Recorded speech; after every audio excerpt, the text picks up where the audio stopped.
Our students will ask questions and also offer their comments on the issues that Mr. Feith has discussed upon. So we will open the microphone to whoever wants to go first with the questions. I'm not a student, but I hope you'll forgive me if I do ask the first question.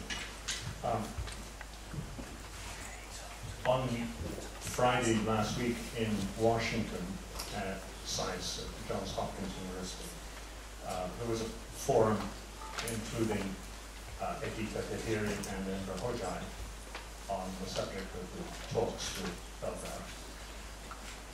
A member of the audience there made the point that Kosovo appears to the world to be failing in its progress in, I think, if I recall correctly, 5 areas. One of them you touched on, which is the failure to attract investment. The other 4 that were mentioned in that forum were control of high-level corruption, control of the borders, in particular in the north, integration of the Serbian minority, and operation of the courts, the prosecution, and the judicial system.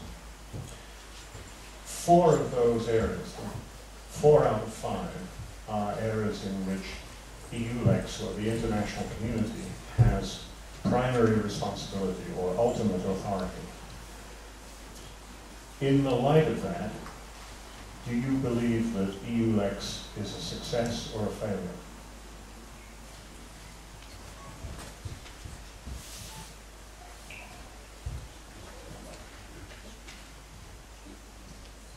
I think it's on. Shall we take each question at a time? I was hoping that we could cluster so I could think a little bit further on my reply to your questions. EULEX is not a failure in my view. EULEX is working on a very challenging program. And of the 4 issues that you mentioned, we can, I believe, safely eliminate the integration of the Serb community, because I think that, in fact, integration of the Serb community is making very rapid progress. Admittedly, only south of the river Ibar, not in the north, but I've explained what the problem in the north is, and if necessary, I could expand on that. The other issues are indeed germane to the core of EULEX's mandate. It is up to EULEX, of course, to give a more detailed and more informed reply. From my perspective, I would say that the progress has been slow. One would have wished that there would be more output, more visible results, more facts on the ground. I have, and I'm quite open with you, I have discussed this at regular intervals with the head of mission, because an international mission can only remain credible and can continue to garner the local acceptance of the people where the mission is operating if there are results, if there is improvement in the rule of law, if there are further arrests, if the situation generally takes a turn for the better. And this hasn't happened. I would like to say one word in defense of EULEX's approach and its working methods. And I hope you won't see this as criticism, but it is something that I feel deeply about. Kosovo is by and large a very secretive organization, a secretive society, not an organization, secretive society. That is, it is very difficult to find witnesses for prosecutors to bring a case to indictment and to the courts. It's a closely knit society. But if there are no witnesses, it's very difficult to make a convincing case to the courts. And those who are investigated have a good chance of escaping the verdict and of maintaining impunity.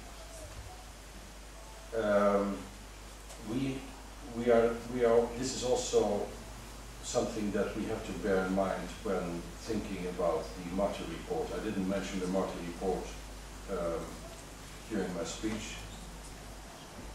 We all agree that as long as Mr. Marty doesn't advance tangible proof and facts, there is nothing that can be done. EULEX stands ready to investigate. It will be reinforced as appropriate. Our American friends are ready to bring in special prosecutors, but the essence of the matter is, if there is additional proof, then there needs to be a witness protection or even a witness relocation program, because otherwise nobody will step forward. There is, and I was disappointed to see that even at the highest level of government there was a sense of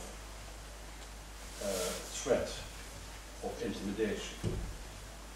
If somebody is going to witness, we will find him. If somebody is going to tell the truth, we will know who it is. And that is not very helpful. Witnesses will have to muster a lot of courage to tell the truth. And I'm saying this to you as a somewhat younger audience. You have to help get over this this legacy of the past. And this is what I mentioned very briefly in my remarks as dealing with the past. The history of the UÇK resistance was in many ways something that you can be extremely proud of, and that will remain one of the finest moments for the Kosovo nation. But with glorification also comes self-inspection and further scrutiny if everything really did go as people say they will. I have said this before.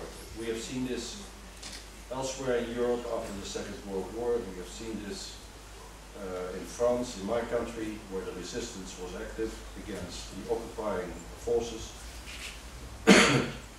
Initially there was glorification and everything was seen as a shining page in the history books of the nation. But then after a couple of years people started to come up, articles started to appear, books were written, films were made, and it appeared that some of the resistance were not as courageous, some of them made mistakes, some of them even committed crimes. And here is where we need to move towards. It is towards individual responsibility, not collective responsibility. It's not the entire Serb nation that was responsible for the wars in Bosnia. It was not the entire German nation that was responsible for the Second World War, and it will not be the collective responsibility of the Kosovo nation for what happened in these camps in Albania or on the Kosovo-Albanian border. It's individual responsibility. You will not be held responsible for what happened, but some of the commanders or leaders may have to account for what they have done. Maybe not. Maybe everybody did exactly as he should, and there were no crimes committed.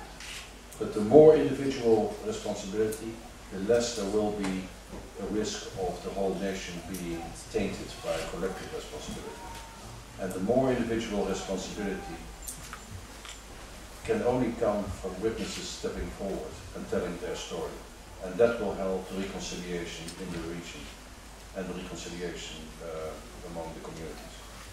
This was a long answer, and it doesn't answer all your questions. But this is not something that the EULEX rule of law mission can help you with. It is a societal transformation that needs to take place. It is in many ways also a generational shift, that the young people will have less problems, less inhibitions to deal with these issues than the former generation. I hope you will take this in a positive spirit. We'll go back there, very much.